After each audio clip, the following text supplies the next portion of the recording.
ইমান লাই শাকৰ খাৰ খাব মন গৈছিলে, সেইটো কাৰণে অকণমান লাই শাক কিনি আনিলোঁ।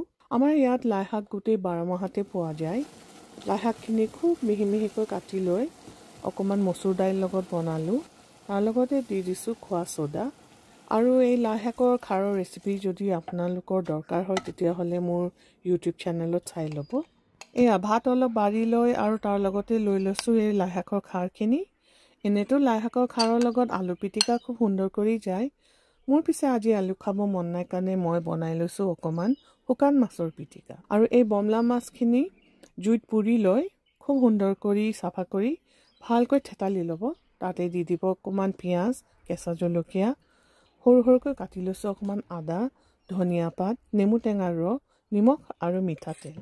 আৰু গোটেইখিনি ভালকৈ সানি মেলি আজি এই এসাঁজ ভাত খুব তৃপ্তিৰে খালোঁ। বঢ়িয়া লাগিছেনে?